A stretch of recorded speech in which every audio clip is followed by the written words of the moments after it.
All right, welcome. Today, we are taking a deep dive into one of the most incredible industrial regions on the entire planet, China's Pearl River Delta.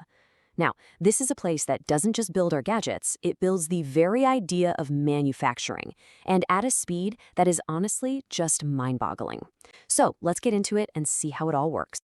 I mean, just think about the phone in your pocket or the laptop on your desk for a second. The journey from just a concept on a screen to millions of devices in stores all over the world, it happens at this absolutely breathtaking pace. And the heart of all that speed? Well, it's right here in the Pearl River Delta, or the PRD. This quote, it really just nails the core idea. The Pearl River Delta, it's not just a big collection of factories. You have to think of it more like a living, breathing ecosystem that is constantly reinventing the very process of how things get made. And that, right there, is the key idea we're going to unpack. So where are we talking about exactly? The PRD is down in southern China's Guangdong Province. It's anchored by these absolute powerhouse cities like Shenzhen, Dongguan, and Guangzhou. And it is, without a doubt, the most complete and frankly, the most adaptive electronics manufacturing ecosystem anywhere on Earth. But, it wasn't always this way. Not even close. See, unlike a lot of industrial zones that are planned out from the top down, the PRD's growth was just explosive. It was organic, messy, and unbelievably fast. The transformation is almost hard to believe. The change was just staggering. In the 1970s, this whole area was basically just fishing villages. Seriously. But then, in 1980, Shenzhen gets designated as this special economic zone, kind of a testbed for reform. That opened the floodgates. Foreign investment just poured in during the 90s, bringing cash and know-how. And by the 2000s, boom, it had become the world's workshop, all forged in this super intense environment where speed was everything. So what is it? What makes the PRD so uniquely fast and so resilient?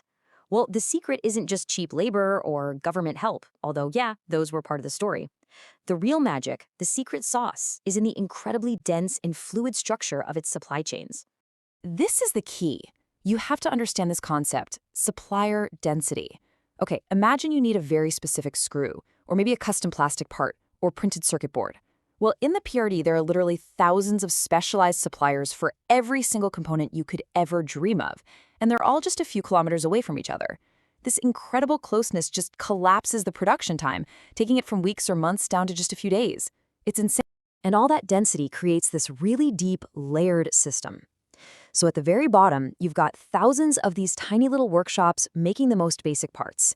They then feed up into tiered suppliers who are making more complex modules, and then they supply the massive final assembly plants. It's this multi-layered system that lets a product come together piece by piece with incredible speed and efficiency. Now, this network model is fundamentally different from what we think of as a traditional supply chain. A traditional model is like a rigid chain, right? If one single link breaks, the whole thing grinds to a halt.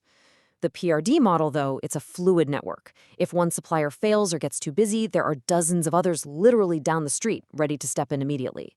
And that makes the whole system unbelievably resilient to problems. But of course, it's not just the supply chain. You have to realize that everything here is built for speed. We're talking world-class ports and highways for logistics, a super reliable power grid, which is absolutely crucial for electronics, a skilled and mobile workforce, a government that's really pragmatic and focused on growth, and just a ton of capital flowing in to fund new ideas. All these ingredients, they all work together. And right at the heart of this whole ecosystem, you've got these massive anchor companies. Now, these giants don't just manufacture. They're the ones setting the pace. They're setting the standards for the thousands of smaller firms that orbit around them. I mean, you've got giants like Huawei, which is a total R&D powerhouse in telecom. Then there's Foxconn, the absolute master of scale and efficiency, putting together products for global brands like Apple. You've got BYD, a monster in electric vehicles and batteries that basically does everything itself. And then you have DJI, which just completely owns the drone market by combining hardware and software at just incredible speed. So what does all this machinery actually churn out? Well, the range is just staggering. Consumer electronics, that's the backbone, for sure. But the region is also a world leader in things like printed circuit boards, all kinds of appliances, lighting, and telecom equipment. It's basically a complete electronic and electromechanical universe in one place. Okay, but here's where the story takes a turn. The very model that made the PRD so dominant is now under a lot of pressure. The world is changing, and the region is starting to face some really serious challenges that are threatening its top spot. First and foremost, you've got costs. The price of labor, land, and just complying with all the new regulations, it's all going up, and sharply. The days of being able to compete on low prices alone, yeah, those are pretty much over. And it's not just costs. The PRD is getting hit with intense competition from other places, both inside China and in Southeast Asia. Then there are the geopolitical risks, trade disputes and all that. Plus, stricter environmental rules and a shrinking labor pool. It's like a perfect storm of challenges all hitting at once. But here's the thing you have to remember about the PRD. If you had to pick its single greatest strength, it would be its ability to adapt. This ecosystem was never built to be static. It was built to evolve, constantly. So no, the PRD isn't dying, it's transforming. The whole focus is shifting away from simple assembly and toward higher value stuff like complex design integration, advanced automation, and sophisticated manufacturing services.